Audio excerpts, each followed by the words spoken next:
Thank you. Thanks everyone for being here. I'd actually like to invite the fellow panelists up on stage as well. Please give them a round of applause. So we have Robin from HelloGold, Warren from Inmagine Group, TM from CoinGecko, and Lon from ProximaX. Thank you for staying here. I know after YB Gobind Singh deal, I like to see it as a beautiful delight if it's going to be a sign of what is coming in terms of where Malaysia could head in the ICO space and maybe for the Southeast Asia region as well. But we're having a very esteemed panel here today, and I have been having a number of comments saying that a lot of anticipation is for this ICO panel, and there are quite a number of questions that may come from the audience. So we are putting our heads at risk here. Can we put up the Slido link, and we will invite everyone here to ask as controversial as a question or as curious as a question as possible on ICO as a form of fundraising. Is it Gold Rush or Capital Raising 2.0? So if we can put up the slides for Slido right now, you can start to ask your questions, but we'll go through a round of questions from my side, and we will begin with the Q&A. We've got half an hour. We'll make it snappy and we'll make it quick. So before we begin, a show of hands here. How many of you have invested in an ICO, an initial coin offering? Yep. Okay, quite a number. How many of you here don't want people to know that you invested in ICO? Maybe some here. How many of you actually think that ICOs are considered as scams, and ICO actually stands for an interim court order? I think there are quite a number of skeptics here as well, but I'd like to demystify it for you if possible. But how many of you genuinely want to know about ICOs and you're considering this for your organization or for yourself? Yep, it's good sign there. So this is when the time where we will unpack all this all together. Now I'll start with a quick number of statistics. In 2017, there were estimated 500 ICOs for that total year, and a total of 7 billion USD was raised at that point of time. In 2018, the first 5 months of 2018, same number of ICOs, 500 ICOs, but $14 billion was raised, double of the entire 2017, and this was a report that was developed by PwC in June, just this month itself. So what we are seeing is that it has become a form of avenue of fundraising, likened to what the organizers placed as a gold rush. Back in the days of the gold rush, people from all around the world, professionals and lay people went and started gold prospecting. Is that the same for ICOs? Let's unpack that now. So I'll start with TM from CoinGecko, a question for you. TM runs CoinGecko.com. It's actually one of the top ICO and cryptocurrency analysis platforms in the world. 20 to 30 million hits a month. 190 countries have viewed it in 18 different languages, and proudly Malaysian as well. So you've seen, TM, you told me, you've personally seen over 500 to 800 ICOs come through your doors, spoke to many of them. Can you break down what an ICO is, and also your thoughts on what has been happening in this space altogether? Sure. So before we discuss on the state of ICO, I think it's a little bit worthwhile to rewind the clock back a little bit to when Bitcoin, Litecoin, and some of these older cryptocurrencies were launched. So these cryptocurrencies, back in those days, they were really a store of value and transfer of value. And the only way to get them is through mining, because the market has no idea how to price them. And then in 2013, 2014, there were a much more ambitious way to use the blockchain beyond just store of value, such as a smart contract, decentralized apps, decentralized organization. And these projects are like Ethereum, NAM, and so on. And in order to build these projects, right, these companies or this group of people needs funding. And if you go to a traditional investor to raise money for a project like this, it's very hard for them to justify that kind of investment. So they started off doing a token sale to reach out to the people in the industry to pump money in to fuel the development. So that's when ICO kind of started. It was a very niche group of people who are interested in developing the space. And then in 2017, 2018, that's when the smart contract platform is live. It makes it really easy for people to issue token, and you get lots of companies who are issuing tokens and doing ICO. So I guess the tipping point was also when Bitcoin price went up from $500 to $1,000 to $5,000 and $10,000. in 2017, and people were seeing that huge gain that they make from investing in Bitcoin. So there were a lot of new money starting to flow into the ICO space. So that's where we are at right now. There is a lot of capital injected into the space, and lots of people doing ICO, and I think that would set the tone for the discussion that will come next. Yeah. So to very define it in a technical term to those who want to know, it's a limited period in which a company sells a predefined number of digital tokens or cryptocurrency as we know it, typically in exchange for a major cryptocurrency or increasingly fiat currencies as well. And we are seeing this increasingly being regulated. In this world now, there are more than 200 regulators actually looking into this, almost as many as the types of Malaysian food over here. If you haven't, do try it out, the food and checking out the space in ICO. But we are very privileged to have two companies here who have conducted an ICO, and one here is actually operating in Malaysia itself. So we have Robin Lee here, who is the CEO of HelloGold, and HelloGold is the world's first Sharia-compliant app for purchasing gold. And they've raised 17,000 Ether for their ICO itself, and I'd like you to share that journey itself and your thoughts on the ecosystem. Okay, so, well, first of all, the ecosystem is evolving. So the experiences that we had are not necessarily the same experiences that any ICO going to market over the next 12 months and even the following 12 months.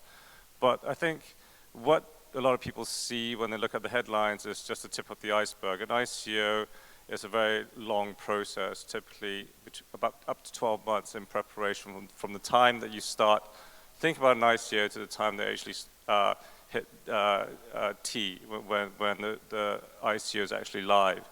So it's not an easy win. It's an alternative form of fundraising. But going back to what TM said, you know, the ICO world in itself has changed. When it first started back in, I guess, 2015, 2016, when the first ICO started coming on board, it was mainly about protocols like NEM, like Ethereum. And then the next thing was, you know, a whole bunch of utility-type tokens that use blockchain as a core of its business.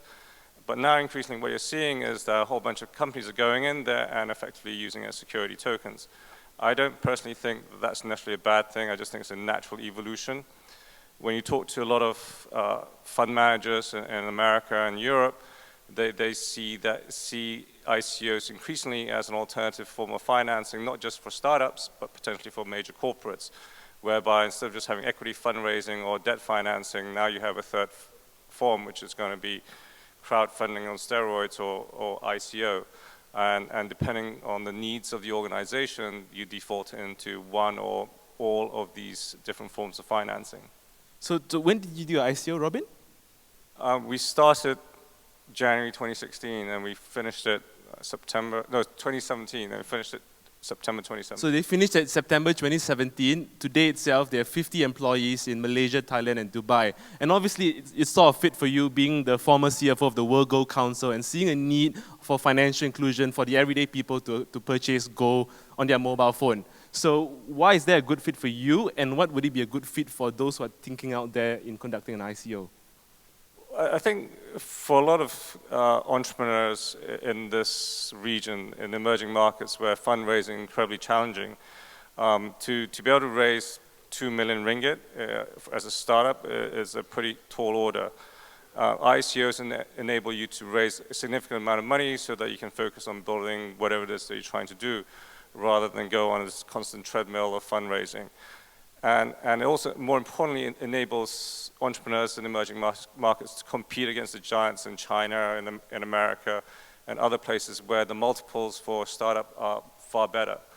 I mean, for us as experience, we did both equity fundraising as well as tokens. It took us, you know, a lot of meetings with a lot of VCs and angels to raise our first $1 to $2 million in equity fundraising, and as a startup.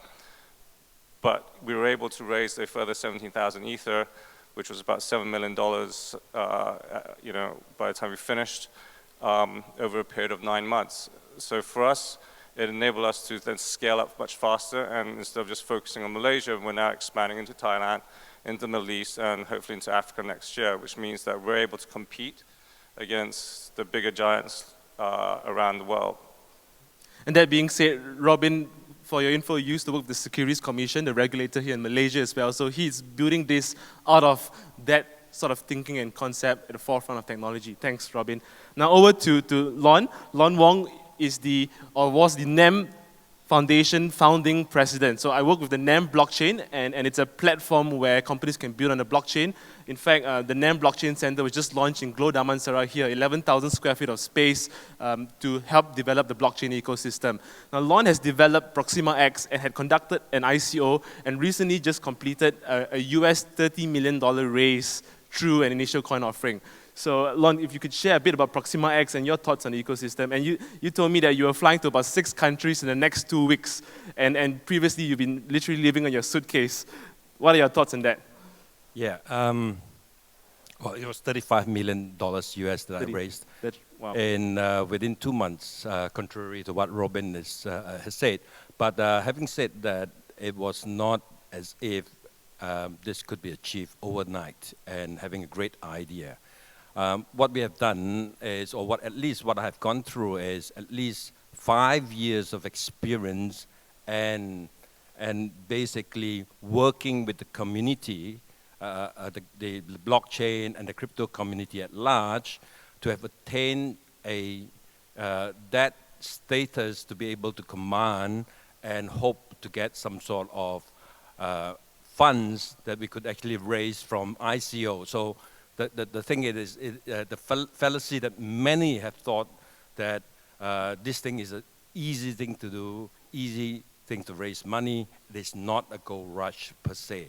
So the underlying problems that we all have in trying to raise an ICO is almost insurmountable when it comes to raising such amount. So the long and short of it is that while we can actually raise money through ICO, it is also quite difficult to raise money through ICO.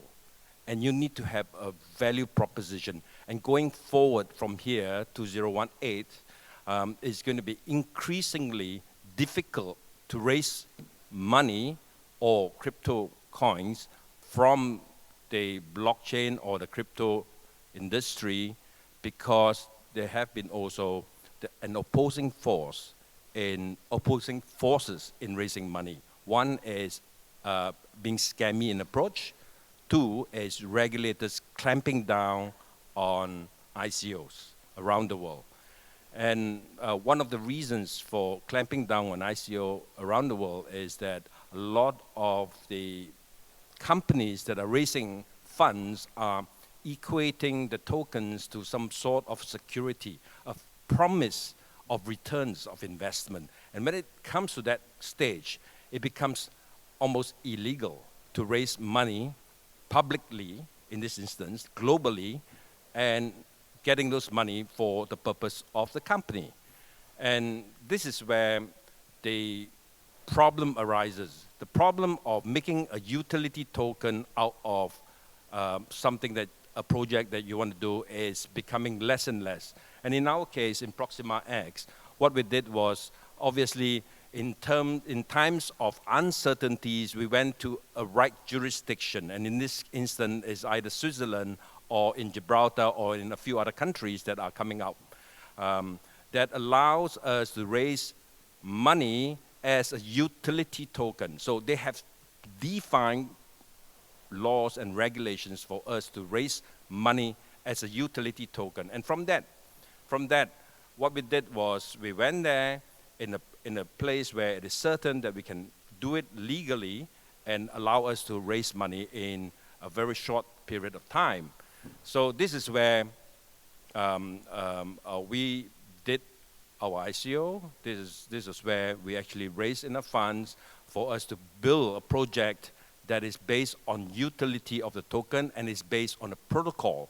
And protocol is the original blockchain projects that we used to raise ICO on in the early days of the blockchain development. So, but increasingly, people are morphing it into, like HelloGold and a few other projects, and many other projects that are building it based on mainstream businesses. But you have to be able to be smart enough to craft it so that it's a utility token. Okay, Lon, maybe we take one of the questions here. It says, if you could back only 2 cryptos, what would it be? It's not financial advice. And also the idea of raising an equity and now ICOs not having any equity, and why are there any ICO fraudsters and how can they be flushed out of the system? Just one of the questions you may like to answer on that. The first one, can you help me understand more about how ICO affects a company's financials, right? The questions appear, I'm not an expert, right? So I'm just reading it literally and understanding it from a pure English perspective rather than coming to you to speak to you as an advisor, as an authority. But as I understand from here is that affects a company's financials. Obviously, it's going to make, it allows the company to move forward with additional money that's going to come in the form of a crypto. So in respect of that, it affects, obviously. And it allows people like us, ProximaX, here as a global company or global project initiative to actually roll this out globally and therefore allow us to be a global player. So financially, it affects us on a positive note. And subsequently, how does it affect a fundraise via traditional equity? Obviously, the great thing about this is that there's no equity. Because there's no equity, there's no ownership of the company. And because there's no ownership of the company, the onus is on the project promoters to make this happen. So that's where it becomes more of something that's a very independent way of looking at things, how my project, I love this project, I like it, please, everyone, put a few coins in my project, here's the hat, drop it in there, and I'm going to do a great job out of this. So that's where I was saying earlier, scammers. Yep, so be careful. Just one thought from Robin before I move to Warren. So yeah, I mean, I think when you do a hybrid model and you have both equity and tokens, which a lot of folks that think of ICOs will inevitably have, there are some downsides to doing a token because if entrepreneurs want to think about exits at some point in time, you need to make sure that you understand what that exit looks like in terms of preventing an embedded poison pill by creating two sets of conflicting obligations, if you will, between your security and your token. And if you don't do that, then you could effectively have created a situation where your company is effectively unsellable. So you got to manage that. Let's try and be careful of that. So over to Warren right now. Warren represents the Inmagine group, overseeing 9 brands. Impressive 16-year track record, 44 offices with 350 employees. They are a leading global creative ecosystem, over 100 million unique content available through Inmagine. Now, from a traditional business perspective, Warren, I know that you've been looking into the blockchain space. How would it look like for a group like Inmagine Group looking to something like this, if there was a possibility? So I want to qualify a statement first. Number one, we are looking into the blockchain space. And we are also considering doing an ICO, but this is independent of the Inmagine Group, right? Because if anything happens, we're going to be setting up a new company with a new management team for it.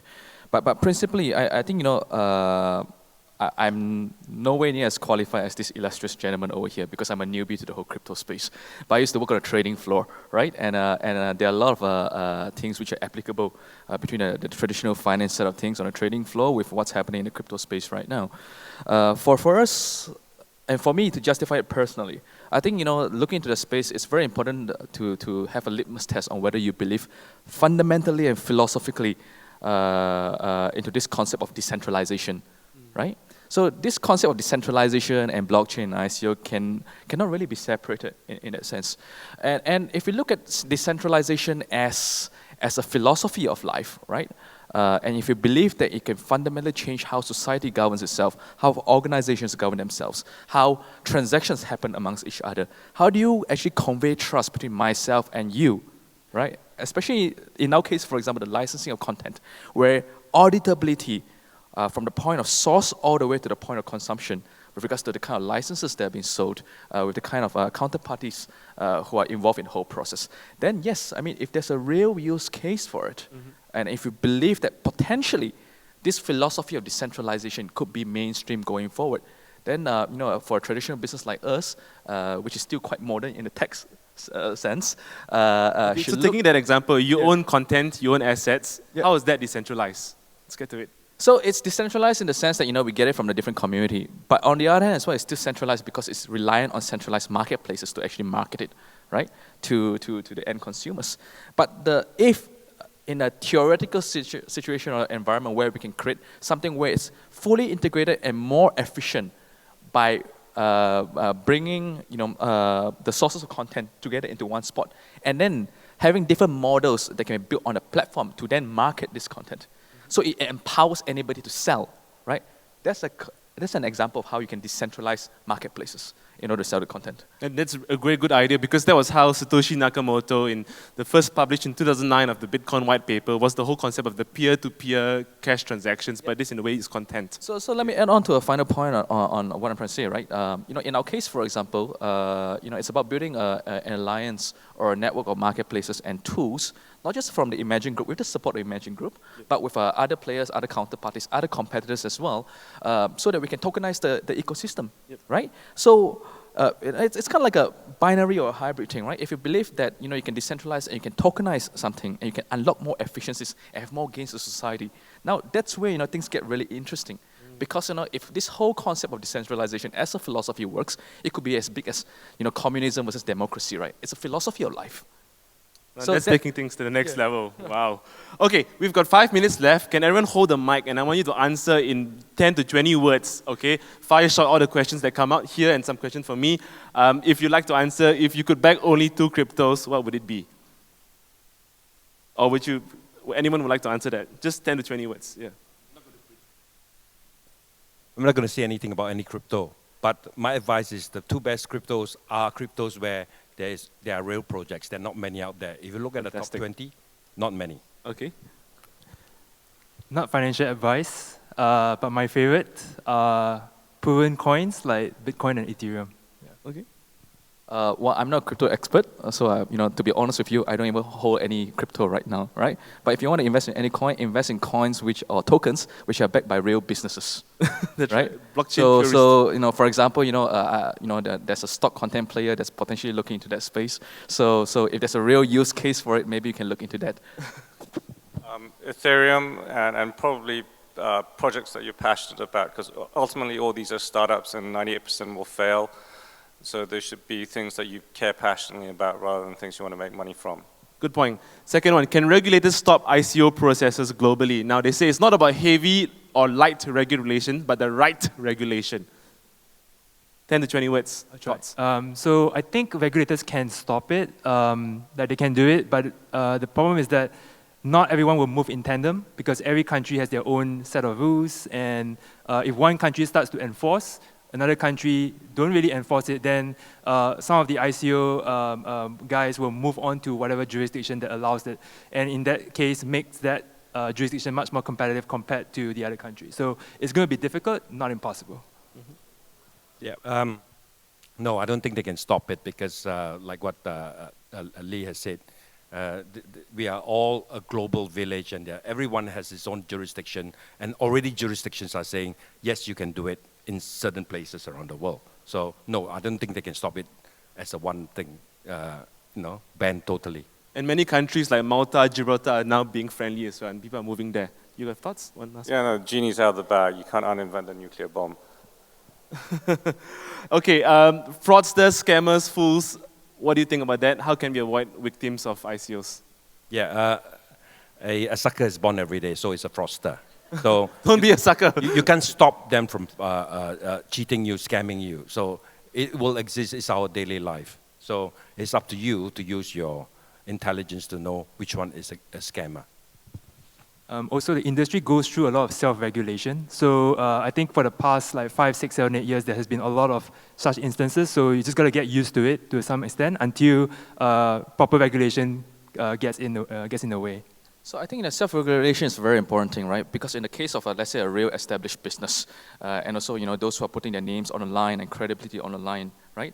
Is it really worth the risk to just, pull a scam for it? So therefore, looking into the people involved, looking into the businesses involved, looking into the partners of the consortium involved. Now that's very important because, that's where you make a judgment on the pros and cons. Oh, wonderful. Okay, we are running out of time, so I'll summarize the panel, and I'd like each of you to give your concluding thoughts as I summarize it, and we will be available outside if you'd like to engage further on this. So we started off with understanding the landscape of ICO, and TM broke it down, and I like what Robin said, ICOs are crowdfunding on steroids, and we are seeing that happening right now, and they are the living proof in that. Lon mentioned about the importance of having a unique value proposition, and obviously, I like Warren's like very philosophical on the concept of decentralization and even bringing socialism and communism, and that's how the state has been evolving right now. And good questions by the group. Main point is you can't stop it. It's going to happen. It's just how are we going to respond to that? Now, concluding thoughts from everyone, what do you think is going to be? Capital raising 2.0 or Gold Rush? Final question. For me, it's capital raising 2.0, and more specifically, I hope to see a world where, you get tokens that enable small-time entrepreneurs to basically launch micro tokens, so that the guy in the street can finance his little project where there's his one grab car fleet, so that people can get a chance to create their own businesses. Micro tokens, okay. So tokenization, securitization, unitization, standardization, these are all fundamental things that can change how things work, right? It sounds great on theory. We'll see in the next 2 to 3 years or maybe 5 to 10 years, right? Or whether these things really turn into fruition. So if you believe in it as a potential philosophy in how we can change the way we govern ourselves, then I think it could be capital raising 3.0, because this is as pure as it gets to pure democratization of the entire capital process. I would say it's both. Gold Rush for the reason being that there's a lot of money flowing into this industry. Capital fundraising 2.0 in the sense that ICO has allowed certain projects that are not suitable for traditional investment to be injected in. And also for, as Robin said, potentially as the space evolves, this may be an alternative way to raise money aside from the method that we are all used to. Yeah, Capital 2.0, Gold Rush, don't think about it. My word of advice is that you need to have a good value proposition with a working model when you go out to ICO. Otherwise, don't bother.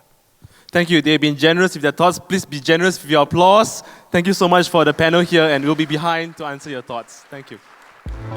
Ladies and gentlemen, a nice warm round of applause for our moderator, Jason Lee. Thank you very much, Jason. And thank you, speakers.